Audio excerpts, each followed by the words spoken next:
The book of Daniel. The story is set right after Babylon's first attack on Jerusalem, and they had plundered the city and its temple and taken a wave of Israelites into exile. Among them were 4 men from the royal family of David: Daniel, who's later named Belteshazzar, and his 3 friends who you probably know by their Babylonian names, Shadrach, Meshach, and Abednego. This book tells of their struggles to maintain hope in the land of their conquerors.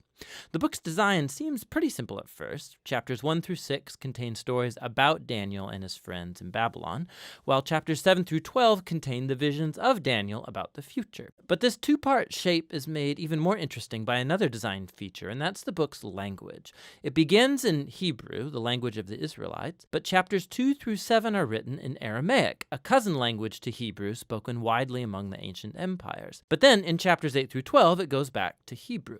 This design shows how chapters 2 through 7 are a coherent section, but it also highlights the importance of chapters 2 and 7 for understanding the later chapters of the book. Let's just dive in.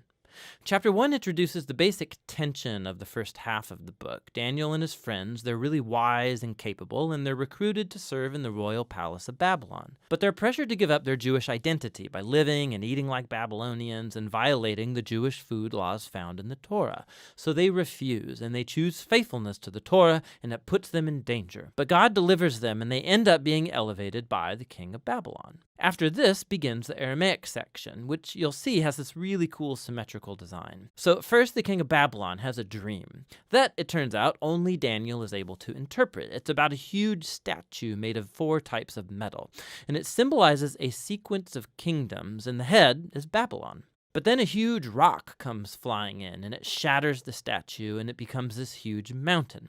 Now, this dream is the first of many symbolic visions in the book, and this one introduces the basic storyline of them all. Daniel says that the statue represents a train of human kingdoms following from Babylon, and they will all fill God's world with violence. But one day, God's kingdom will come and will confront and humble the arrogant kingdoms of this world and fill the world with the healing justice of God's reign and rule. After this, chapter 3 tells the famous story of Daniel's 3 friends who refuse to bow down and worship a huge idol statue, which, like the statue in chapter 2, represents the king and his imperial power. And so the friends are persecuted. They're thrown into a fiery furnace, but God delivers them from death, and they're exalted by the king who now acknowledges their God as the true one. After this come a pair of stories about 2 Babylonian kings, the father, Nebuchadnezzar, and then his son, Belshazzar. They're both filled with pride because of their imperial power, and so, like in chapter 2, God warns them both through dreams and then visions, which, also like chapter 2, only Daniel can interpret. He says that both kings are to humble themselves before God, and both kings arrogantly resist. So Nebuchadnezzar is stricken with madness. He becomes like a beast in the field. But then he humbles himself before God, and his humanity returns to him. He's restored as king. This is in contrast with his son, Belshazzar, who doesn't humble himself before God, and he's assassinated that very night. Now, these 2 stories draw this imagery from Genesis chapters 1 and 2 and Psalm 8, where humans are depicted as the royal image of God. He's given them authority to rule over the beasts of the field and the birds of the air on behalf of God, who is the world's true king. But when human kingdoms forget that, when they rebel and make themselves and their power into a god, they become less than human, like violent beasts who will face God's justice. Which brings us to chapter 6, the pair of chapter 3.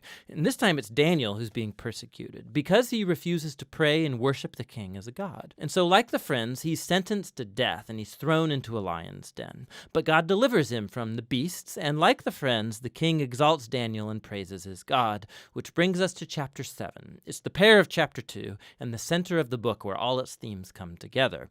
It's another dream, but it's Daniel's this time. And ironically, he can't understand the dream until an angelic messenger explains it to him. He sees a series of 4 beasts, one like a lion, then like a bear, then one like a winged leopard, each of these symbolizing an arrogant kingdom. And last of all is a super beast, identified as a really evil empire, and it has lots of horns, a common symbol for kings in the Old Testament, and there's one specific horn who is an image of an arrogant king who exalts himself above God and persecutes God's people. Now they are symbolized by a figure called the Son of Man, who's an image for both God's covenant people, but also for their king from the line of David. But then all of a sudden, God, who's called the Ancient of Days, comes and he sets up his throne. He destroys the super beast and he exalts the Son of Man on the clouds, where he comes up to sit at God's right hand and share in God's rule over the nations. We can look back now and see how all of these stories in the first half fit together. The three stories of faithfulness despite persecution, these are meant to offer hope to God's suffering people among the nations. But they suffer because human kingdoms have rebelled against God and have become beasts. And so these visions encourage patience, that God's people are to wait for him to bring his kingdom and rule over our world and vindicate his suffering people. But it raises the question about when God is going to do that, and that's what these final three visions set out to explore.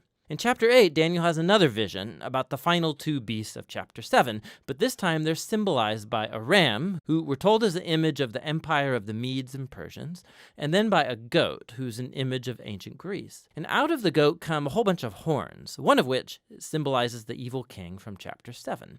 And we're told more about him, that he will attack Jerusalem and exalt himself above God and defile the temple with idols. However, in the end, he will be destroyed by God, who will exalt his people and his kingdom. Now, by chapter 9, Daniel is very puzzled, especially as to when all of this is going to take place. And so he consults the scroll of the prophet Jeremiah, where God said that Israel's exile would only last 70 years. So for Daniel, the 70 years is almost up. And so he asks God to fulfill his promise soon. But an angel comes and informs him that Israel's sin and rebellion has continued. And so their time of exile and oppression will continue on 7 times longer than Jeremiah envisioned. Daniel is deeply disturbed by this, and he has one final vision. We're shown the same sequence of kingdoms. It's Persia, then Greece, and Alexander the Great, followed by lesser kings, all leading up to this final king of the north, who will invade Jerusalem, set up idols in the temple, and exalt himself above God. But then, all of a sudden, this king comes to ruin. Now, there's been endless debate about what all of these visions refer to. Many see a clear connection to the exploits of the Syrian king Antiochus in the 160s BC. He killed many faithful Jews in Jerusalem and set up idols in the temple.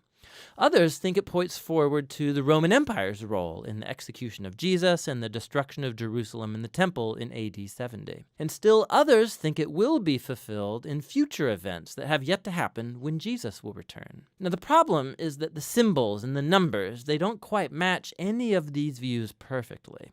But it opens up the possibility that in a sense they are all right. The book of Daniel has been designed to offer hope to all future generations of God's people. It did so in the days of Antiochus's empire, and it has ever since. This is why Jesus could use imagery from Daniel to describe and confront the oppressive leaders he confronted in Jerusalem. This is why John, the visionary who wrote the Revelation, could adapt Daniel's visions and apply them to Rome of his day and also all future oppressive empires. And so the point of Daniel is that all generations of readers can find here a pattern and a promise. It's a pattern that human beings and their kingdoms become violent beasts when they glorify their own power, when they redefine right and wrong and don't acknowledge God as their true king. But Daniel also holds out a promise that one day God will confront the beast. He will rescue his world and his people by bringing his kingdom over all nations. And so for every generation, this book speaks a message of hope that should motivate faithfulness. And that's what the book of Daniel is all about.